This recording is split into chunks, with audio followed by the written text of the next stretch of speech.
Kaabah tu dia tak sedar yang dia sudah melanggar syarat tawaf, iaitu bahu kiri tak menghadap Kaabah.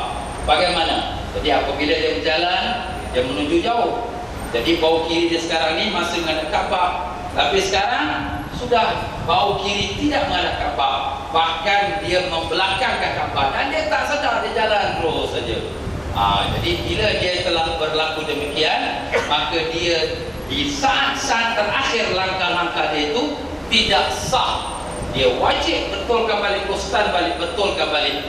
Kalau dia tak betulkan dan terus saja dia sampai balik ke tanah air, tawaf dia tidak sah. Kalau itu tawaf haji, haji dia tidak sah. Kalau itu tawaf umrah, umrah dia pun tidak sah. Sial dia. Tapi macam mana ni kita nak buat macam mana? Boleh kita jalan jauh, tetapi bahu kiri kita sentiasa kepada Kaabah. Jadi mungkin kita kena jalan mengiring, bahu kanan kita tu agak kaki kanan terlebih, kaki kiri pendek sikit, dan kemudian bahu kiri kita sentiasa menghadap pada Kaabah.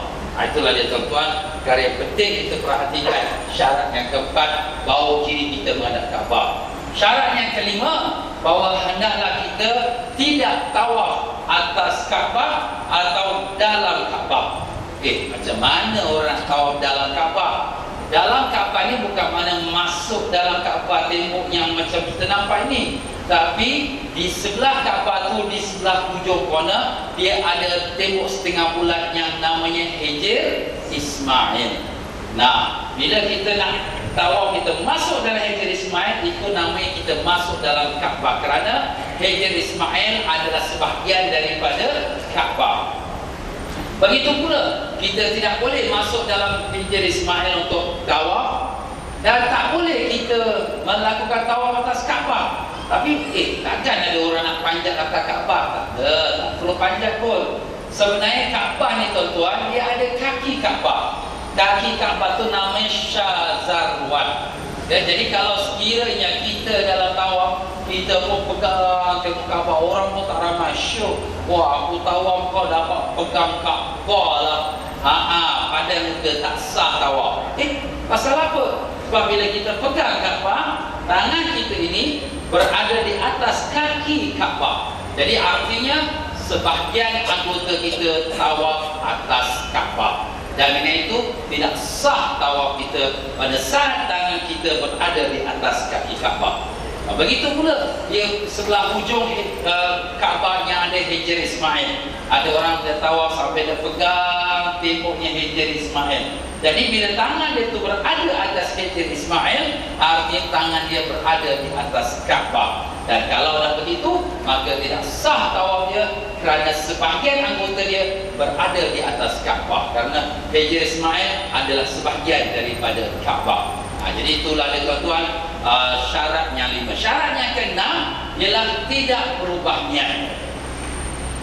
Macam mana pula berubah niat? Maknanya niat tawaf kita tu hanya tawaf, tak ada tujuan lain. Jadi kalau misal kata kita dalam masa tawaf itu kita membaca buku doa, tengah-tengah kita baca, kita tersedar kawan kita sudah pergi jauh. Kita pun rasa kalau aku lambat nanti aku hilang pula. Dia pun kejar kawan. Jadi dia niat kejar kawan, sudah bukan lagi tawaf, sebab dah berubah niat daripada tawaf pergi kejar. Alamak, dah tersilap lah.